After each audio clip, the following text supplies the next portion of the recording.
Welcome to Dark History, where I talk about the dark origins of things. I'm Sophia Lovelace, and I've been a fan of history and the paranormal my whole life. Now, I decided to share that love with you. Many readers of Bram Stoker's Dracula are unaware of the novel's homosexual history, not only in the novel's messages and themes, but also in the author's relationship with another famous author, Oscar Wilde. The novel Dracula is about a man named Jonathan Hanker, who leaves his soon-to-be wife in London, England, while he goes to Transylvania to sell a wealthy count a property in England. While he is staying with the count, several strange happenings occur, and the count arrives in England and pursues Mina. After one of Mina's friends becomes a vampire, Dr. Van Helsing and a group of other humans set out to destroy the count. Bram Stoker was born in Dublin, Ireland on November 8, 1847, and he was very close friends. It is unclear whether or not they liked each other as children, for reasons I'll explain later, with Oscar Wilde. Oscar Wilde was born on October 18, 1854.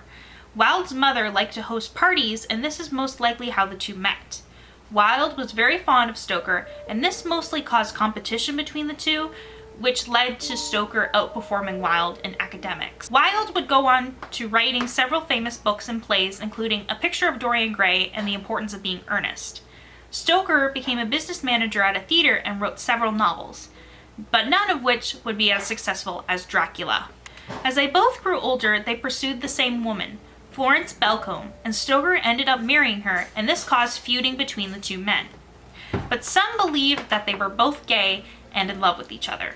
One of the reasons researchers came up with this conclusion is because of the timing of Bram Stoker writing Dracula and the arrest of Oscar Wilde. Oscar Wilde was arrested for, quote, committing acts of gross indecency with a certain male persons on May 25, 1895, and was sentenced to 2 years of hard labor. After that, he spent 3 years in exile and died at the age of 45 in 1900. He was buried in Paris, France, a city he adored in life. Probably because at the time it was one of the most welcoming cities to LGBTQ+ people. Think of how San Francisco or Toronto are today. After Wilde was arrested, Bram Stoker began writing Dracula, his most notable work. This wouldn't be significant if it weren't for the timing of when he started to write the novel, which was 1 month after the arrest. Nor would it be significant if the topic of the book was different. However, the book is about the horrors of a man being bitten by another man, which is often seen as a metaphor for another act, and the consequences of allowing that to happen. In the novel, by Jonathan being involved with the Count, he is distracted from his relationship with Mina, his future wife. Since analyzing the history of Stoker and Wilde's relationship and their complicated situation with Florence Belcombe, this causes one to wonder, was Dracula written to represent Stoker and Wilde? Was Stoker Jonathan, who was tempted by Wilde, or the Count, to leave his wife that they both had feelings for?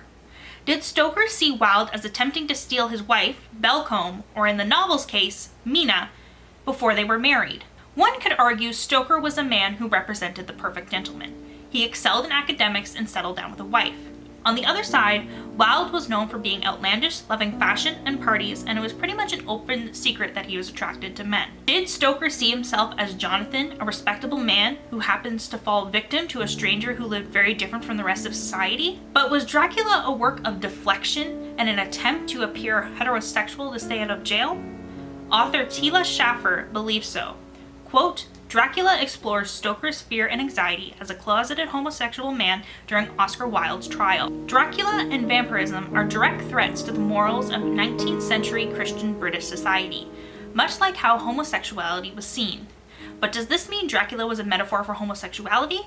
Or was it purely fiction? So that is the brief dark history of the origins of the story Dracula. If you want to see more of my videos and learn more about the dark history of the world, make sure to hit the subscribe button down below. Also, when you're down there, make sure to hit the notification bell. That way you'll be notified when I have premieres, which is an opportunity for you to chat with me live as we watch my newest video together. Also, liking this video will also be greatly appreciated, and it really helps this channel. So that is it for this episode of Dark History, and we'll see you guys next time.